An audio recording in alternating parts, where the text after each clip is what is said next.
probably not said this publicly. Yes. For many months, I would see him. So, but by 1975, I joined an aggressive group of evangelists. The Lord himself took me on a journey where he began to pull me closer. The guy says, I want to date you. And if he dates you for 2 or 3 years, now you are outdated. Okay. I want to move on. He has not lied. You know how sometimes our children will tell you, I can swim, and then you find They'll go down like a rock.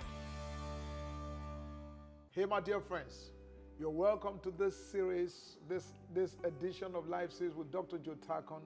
I'm glad you are joining us once again, and thank you for being a part of this journey by being an observer and a listener and a visitor to this platform.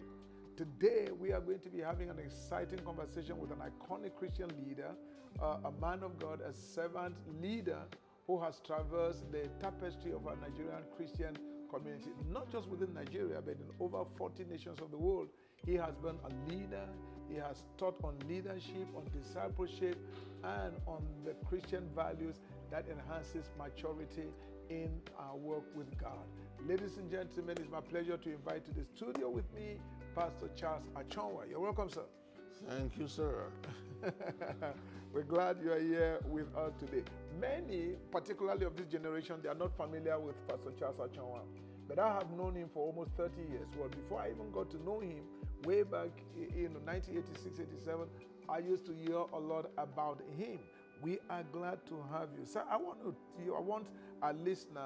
you to tell our listeners what has been your work with God as a child of God like. It's been the work of a child. When a child walks with God, that means the child is learning every day. Okay. So that's the secret, that's the main issue. I came to know Christ on the 17th of January, 1971. Wow. And since then, I've just been following him step by step. Before then, I thought I was a real born-again Christian. I like that was phrase. very religious, but when I had the real encounter with Christ, I knew that the past was a shadow. Okay. Yes. Okay. So. Yeah. Well, like I said, I have known you for quite a long time, and through the years when I knew you, first I knew you. I heard about you not long after you left University of Nigeria, and you started working with the Nigerian Fellowship of Evangelical Students, NIFES. Now, do you want to tell us about some of your experiences in NIFES, because you were such a transformative leader when you worked with NIFES? Yeah, NIFES was, let me call it the first peak of my ministry. Okay. Because ministry goes from level to level. Okay. So NIFES till today, in fact, I was telling my wife recently that I don't know why God did it the way he did it, that I thought I would have left NIFES at the age of 65. Wow. I would have loved to work in NIFES for a long time. For a long time. I would have loved to retire at the age of 65, maybe just like 10 years ago or something. But somehow I had to leave when I left. Because, you know, when you speak in churches, the elders say, well, let's go and think about what you have said. Yeah. When you speak to students and say, well, we've got to jump, we set them on fire. they tell you how high. You know, before you finish, they're already jumping. You know, I was so excited. Yes. There was one of the 1974.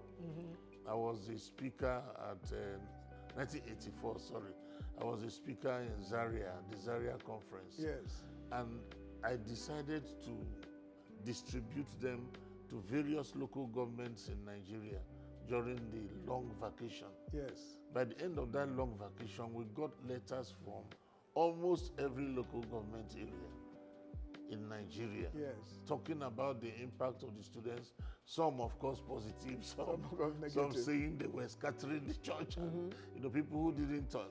And then Pentecostalism wasn't as intense as it has been. Yeah. So, and they went there with all their strength and fervency. You know, I loved that kind of thing. Okay. When you tell the elders, you say, well, you know, they told us in 1924 that this kind of thing will come. Well, let's think about it. You know, that's quite difficult. So there's a sense in which, as you look back today, you wish you had stayed longer in NIFES, correct? Yes. Okay. It's interesting because I remember the first time you announced to us that you were leaving NIFES. It was the University of Benin. I remember 1986. And in that 1986 NIFES conference in University of Benin, you preached a message that I have not forgotten. For many years as a local pastor, I piggybacked on that message and I preached it over and over and over and over again. Enoch walked with God. Oh. I think that must have been my first message that my wife ever had. Wow. By then we had not really... Yeah.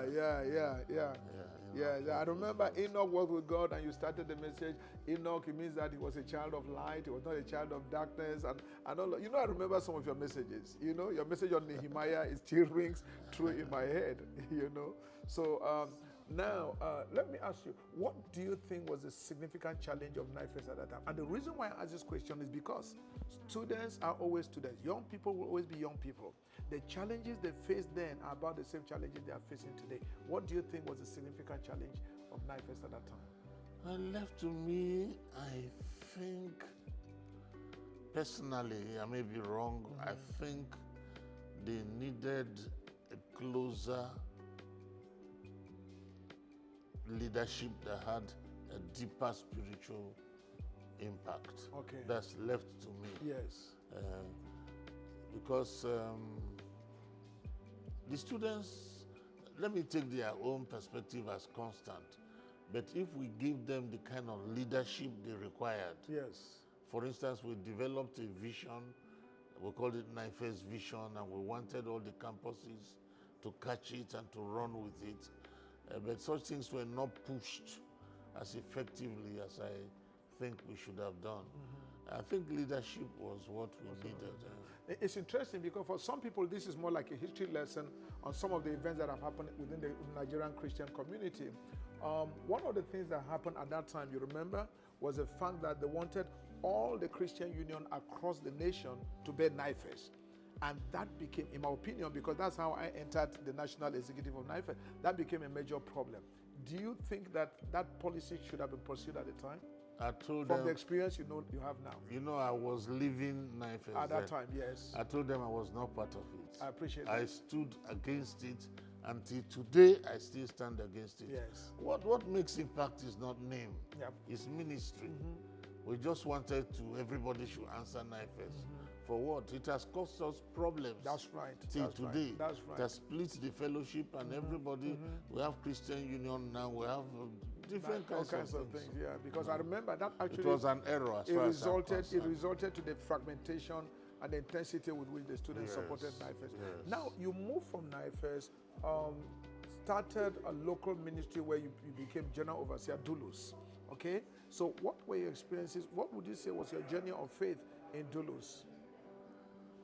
In Doulos Ministries, it was a little different. Okay. Because then I had to take my own decisions and trust God for the funds. Okay. And then also I wanted to work with the churches, but many of the churches couldn't trust me. They were afraid that I would draw their members. Okay.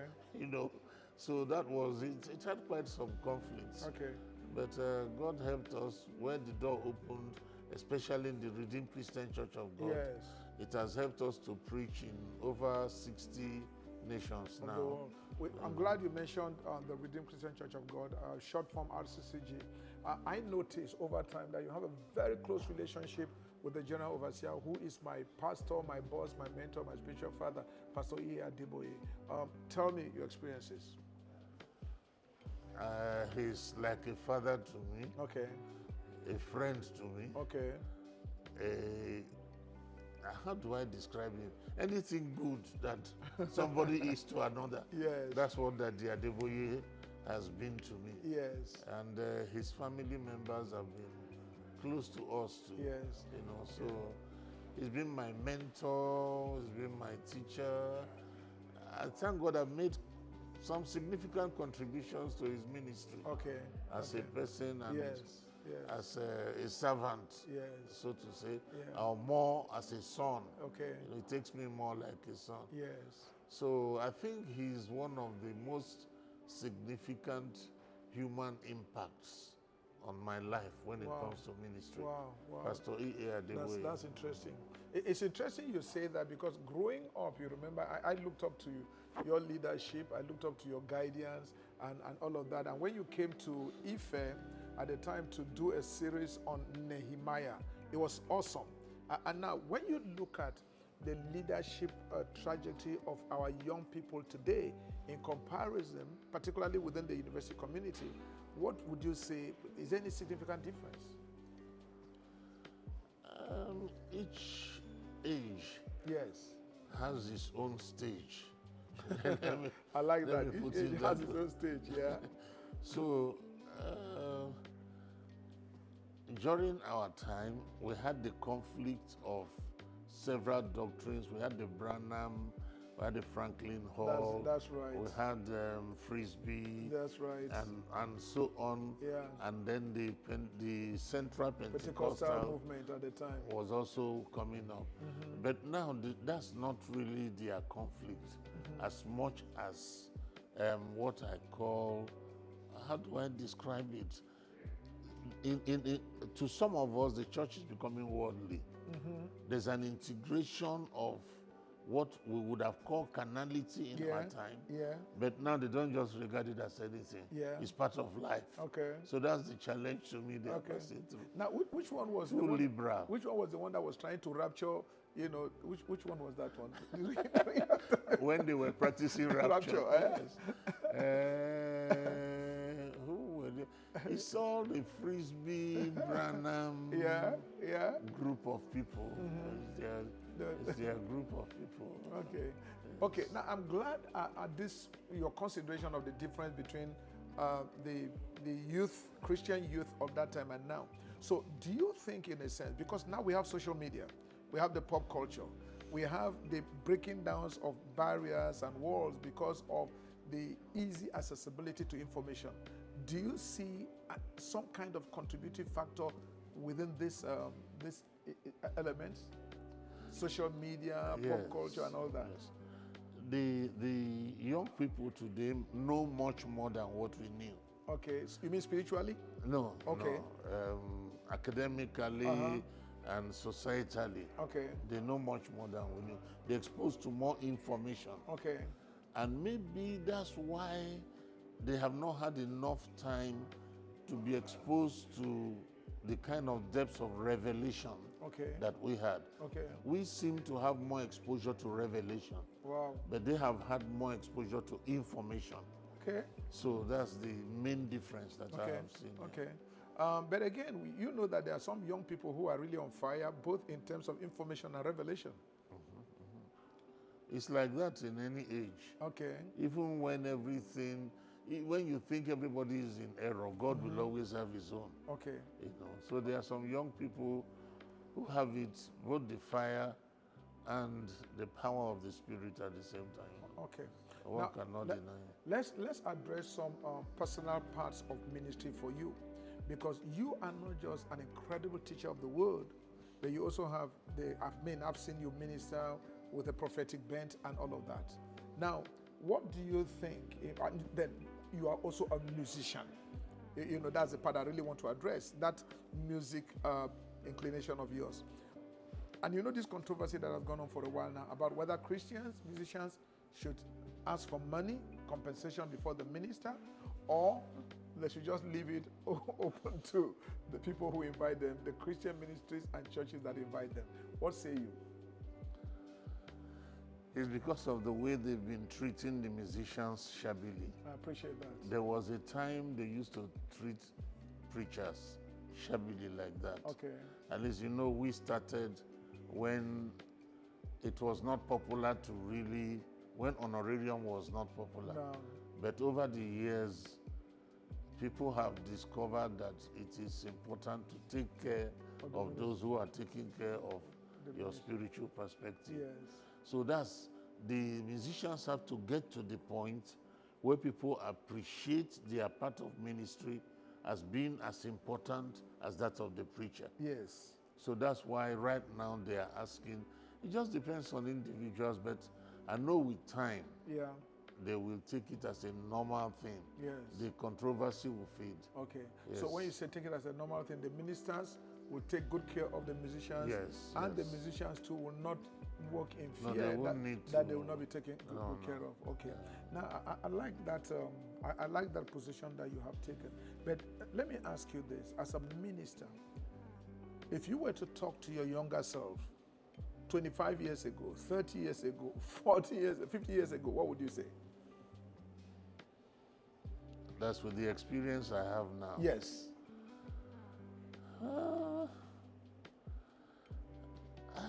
I would say, well, you see, those elders Yes. that you followed as a young man, follow them.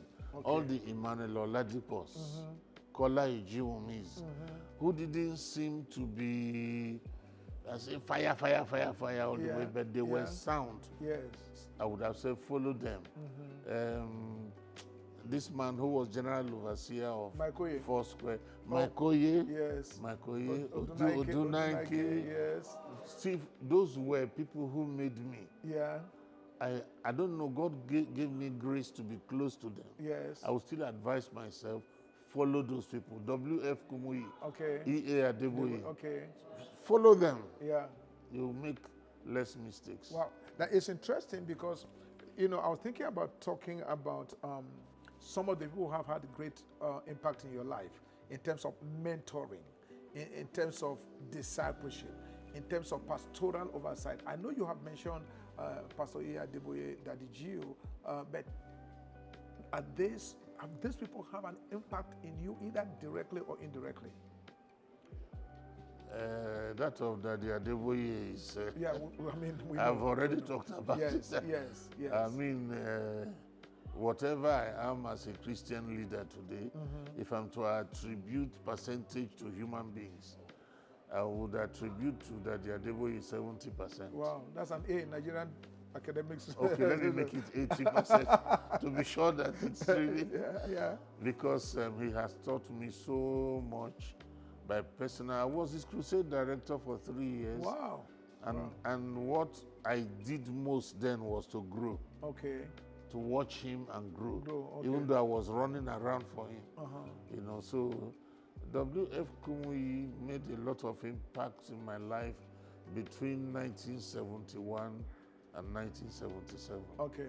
He made, in fact, he was like the main factor. Okay. And then Mike Oye. Yeah. Mike Oye really touched me deeply, especially when I became a minister from around 1977 till maybe 1987. Wow. So. Well, it's interesting that I had the benefit of encountering. Then Omar Opai. Okay. I forgot. Okay. Our beloved brother Omar Opai. Yes, a blessed memory. I still remember when I felt called to full-time ministry and I went to him. I said, sir, I think God wants me to do full-time ministry. His usual way. He did as if he didn't hear me. Yeah, walked away and I came back. And then suddenly said, if God has called you, you will not beg anybody for money. Then he looked away again. I kept listening. Then he came back and said, keep humble. Then he walked away. And I held to those two things, yes. And God has helped me. Wow. In the 54 going to 55 years. Yes. It's only once I've ever gone to ask somebody for money. Whoa. For my children's school fees. Wow. Only once. Yeah. And I repented of it. Okay, I'm sure if you had waited, God would have made a way. No, that same day, I asked, the person gave me 10,000 naira. That evening, somebody sent me 50,000 Wow, naira. 5 times what you asked. The same day. Yeah, okay. So I wept. Yeah. It's interesting, if I may say that. I mean, I had an encounter with Reverend Michael. Of course, you knew, Reverend Omar Opai. At the time, I spent some of my holidays with him and went around with him. But Reverend Mike Oye came to Ife to do his PhD. I'd heard about him a lot when he was traveling secretary. I think he was he the first traveling secretary for Scripture Union? Indigenous traveling secretary. He was one of the indigenous. So, I mean, he was a great teacher of the word. And I remember when I was president of ECU, he preached at my, is it inauguration or handover when I was handing over He was such a humble, fine man of God. Yeah. It's interesting. Now, talking about some of your experiences as a Christian leader, what do you think are some of the ministry pitfalls that every Christian should be mindful of, particularly Christian leaders? It's the three that they have always warned us of. If they want to use G, they'll say beware of gold, girls, and glory. Wow. Or if they want to use F, they say beware of females, finance, and fame.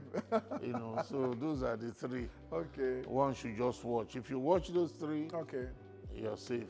Okay. Have you had personal challenges in the ministry through the years that are significant and noteworthy? Of course. There was a time when I wanted to start church work, for instance. It looked as if it was simple, but we couldn't find a venue in Ilorin for over 1 year. Okay. We just couldn't find a venue until God opened the way. I didn't know it was such a difficult thing. Yeah. And maybe also because we didn't have all the money to hire the best hotels. Yes. Of course, if you have the money, the hotels will always open there for you. You know, that was quite a challenge. So it was a money issue. Yes, now, it was. One of the things that throw many ministers out of ministry, we're in my office today, we sometimes do this analysis from time to time, has been a sense of loss and grief. And particularly, they say in this country, over 1,500 ministers go off the ministry every single year. Did I say 15? Or every month or something. And some of them, it has to be a sense of loss, grief, and all of that. What would you say to people who are encountering that and are considering, leaving ministry? I think they had a deeper problem than whatever happened. Okay. Yes, because if God is the one who called you into ministry, then God must be closer to you than any other person, than your wife, than your children, than your relatives, you know. I've had my own series of losses, but just because of the intimacy with God, that was the most comforting impact. Okay. And God is the most important factor, the most important person, not any human being. And then you love those people in order to please God. Once you do it that way. Okay. Now, I'm glad you've said something about intimacy with God, because that's something I know you prize. You teach a lot about hearing from God, ministering from the secret place and all of that. And if I recall a conversation you and I had, you were talking about the value of consistent devotion. How have you handled that in your work with God and growth as a believer? It has been the most important factor in my life. Okay. For instance, coming to preach in your church today. Yes. By God's grace, I must have prayed, if we say cumulative in the past 2 days, not less than 20 hours. Wow. And the main thing is, Lord, let me feel your heartbeat, much more than do this miracle, do the other miracle. That's right. I wanted the miracles, but I wanted to feel God's heartbeat. I wanted a flow of the power of the Spirit. So that devotion is the key to that intimacy. Wow. But a number of us, especially when we begin to see success, because of success, we now cut down on the devotion and spend more time in management. Management principles. Okay. You're a great expository teacher of the word. Like I said, I've listened to you do exposition, biblical, Bible expositions. What is the secret? Well, I learned it from one vision that I saw. I was to go and preach in the United Kingdom, and God showed me a young man who had gone around the world, and I was wondering. I said, what's the secret? And the Lord showed me that he could stay on one verse. He will pray on it, he will read it, then he will look away, pray on it, he will read it, and the Lord told me, do that. stay on the passage until you see what I'm seeing. So it's when I see what God is seeing, because that's what most people are not seeing. Okay. They are seeing what men are seeing. But when you see what God is seeing, it's just like today's message, it was an exposition. Wow. But each word had a message. Yes. Each word meant something which would be relevant to the particular congregation. So if I repeat that passage with a different congregation, it will be a different message, a different feel. Yeah. Because what God is feeling concerning this new congregation will be different from how he felt at the beginning. Okay. So it's just waiting on God. Okay. Yeah. There's a way Richard Wurmbrand, a great Russian Soviet Union minister who was jailed for 40. He says that, and funny enough, I was telling some people today that when you read your Bible, God will speak to you in the blank spaces of the word, not in the visible black letters that are written there. It's in the blank spaces. So I think that speaks to that, because you have to reflect and meditate until those revelations jumped out of the Bible into your heart. Now, we're going to round this up because I know it's been a very busy period for you. Talking about your music, how do you develop such a rich repertoire of creative music? I never wrote a single song until the day I got born again. Okay. So my first song was January 18th, 1971. Okay. A day after I got born again. Oh, that was great. So, and since then, I just discovered that I know when the melody comes. Okay. And then I could stay 2 weeks and not write a single song. Okay. And like, for instance, there was one day that I had the greatest overflow of melodies that I wrote 54 songs in under 4 hours. Okay. And it was as if I was going to burst. Wow, wow. I had to plead with God to lift it. Just let you, yeah. So on the average, every day I write at least 10 songs. I have over 5,000 songs now. Wow. I've recorded on the YouTube, Spotify, Apple Music. I have at least 560 songs. Okay. And they're uploading about 60 more. So by the end of this month, I should have about 600 songs. Okay. And then for my 80th birthday, I want to release 1,000 songs on the same day. Awesome. And I've done 400 of them already. Okay. So I have about 600 to go. Don't be discouraged. You will make it. I say don't give up.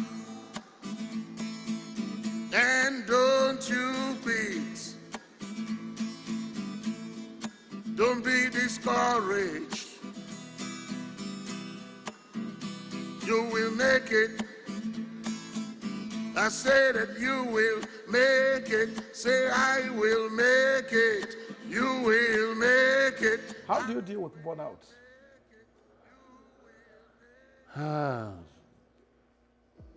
Do I have a method of handling burnouts? I think what has helped me over the years is we were taught to make our personal devotion, which we call quiet time, our priority. Okay. So anytime I start feeling faint spiritually, I elongate my quiet time. Okay.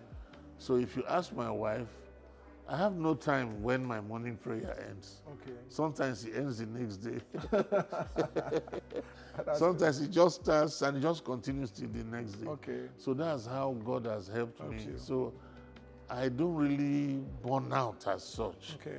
Anytime I begin to faint, I elongate my quiet time. Okay. And then I recover. That seems to be. Yeah. That's interesting, because I think what you're saying here, what I can glean from that, is that when you come close to that, you want to enrich your stay, you want to enrich your life by staying more with God. That private intimacy enhances your activity, your longevity, and your energy. Okay, one last question.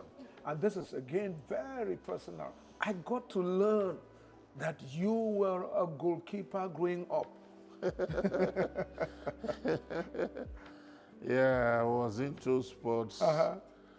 I was doing 800 meters and mile for my secondary school. Okay. And I was my school football goalkeeper, my school hockey goalkeeper, and the cricket captain for my school. Okay. Then I was East Central State, which Yeah. is now like 5 states. 5 states, yes. I was East Central State hockey goalkeeper and East Central State cricketer. Then I played cricket up to the national level. Wow. At least I played one match against Ghana Oh, really? for Nigeria. Yes. Okay, okay. So out of all of these sports, which was your favorite? Of course, cricket. Oh, wow. Cricket. I have no idea what cricket is, but I'm happy you Yeah, I enjoyed know it. Merino played hockey, not cricket. Well, I went to Merino, and he was telling me that my school, alma mater, had a game with his then school. I don't want to tell them who won. I'm sure Merino won. No. Okay, now I will say it. It was 4-1 against Merino. Okay. Thank you so much, Pastor Thank you, Charles. sir. We've had a great time having you in our local church and having you in the studio with me. That is a man of God. You've listened to him, a great ambassador for Christ globally. So, my dear friends, I look forward to having you next time in our studio, Life Says with Dr. Joe Tarkon.